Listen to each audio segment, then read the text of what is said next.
साथ state bank of India के managing director Ashwini Kumar Tiwari ji भी जुड़ गए हैं। तिवारी जी, बहुत बहुत स्वागत है आपका सीएनबीसी आवाज़ पर। पॉलिसी पे सर फर्स्ट रिएक्शन आपका, और आपको कुछ आशा निराशा हुई कि लिक्विडिटी को लेकर के कुछ खास बोला नहीं उन्होंने, रेट कट के बारे में भी कोई संकेत नहीं दिया, रुझान भी जो है, रुख भी है वो भी नहीं बदला, क्या रिएक्शन है आपका सर?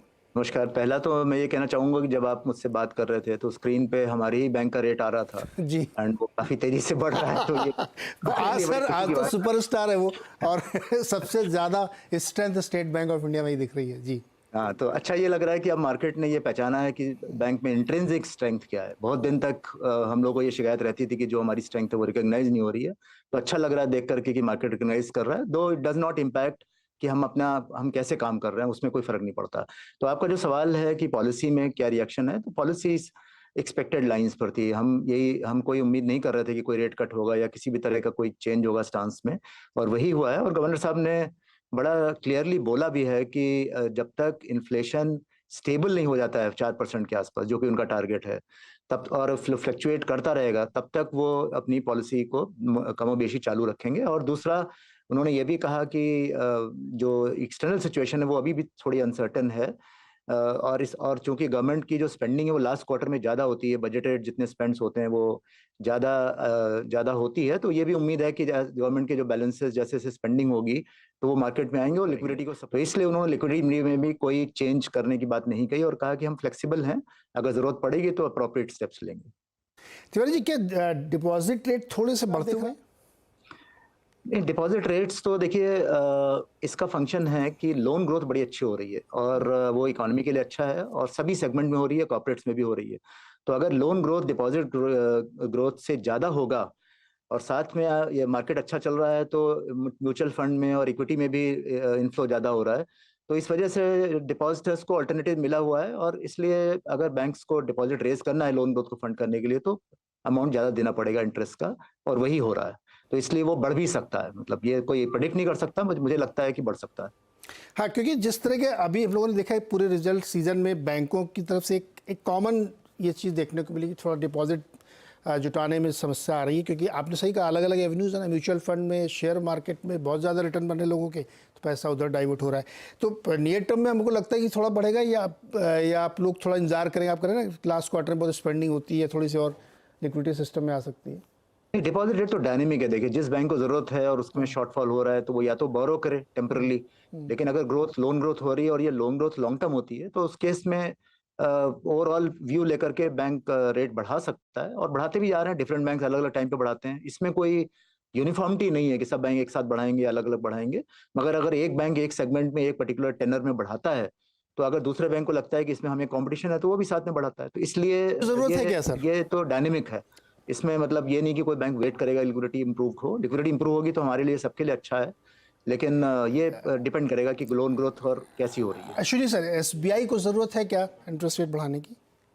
नहीं, हमें अभी तो जरूरत नहीं है, हम बढ़ाते आए पहले भी, अभी हमें जरूरत नहीं है। और हम क्या करते हैं, सेगमेंट वाइज देखते हैं कि किस टेनर में हमें ज्यादा रिक्वायरमेंट है हमारे एसेट लायबिलिटी के हिसाब से, और अगर जरूरत है तो बढ़ाते हैं।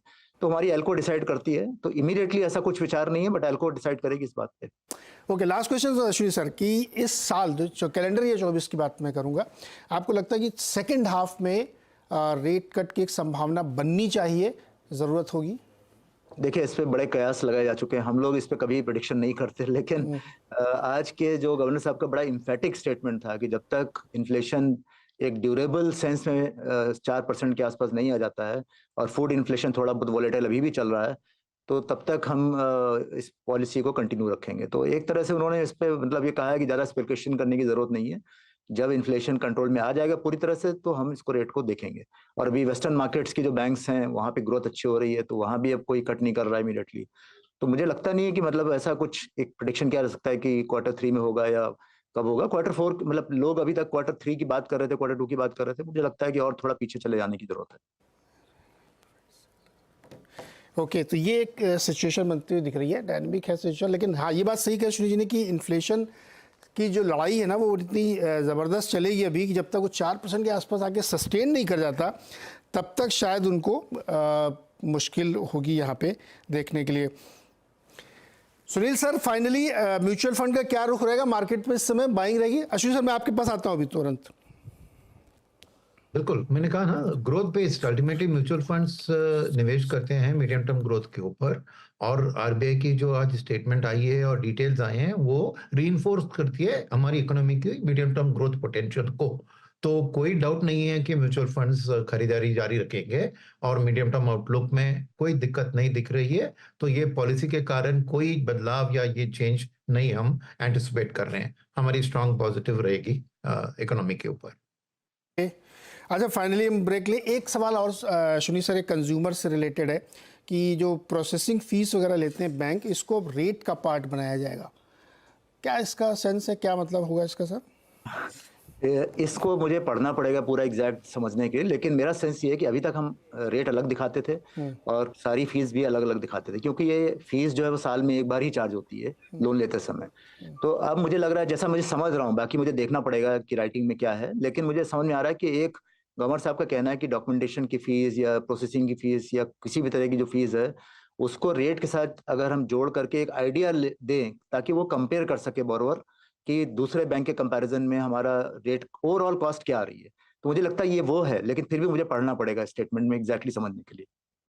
बता दें कि मनी कंट्रोल पर दिए गए विचार एक्सपर्ट्स के अपने निजी विचार होते हैं।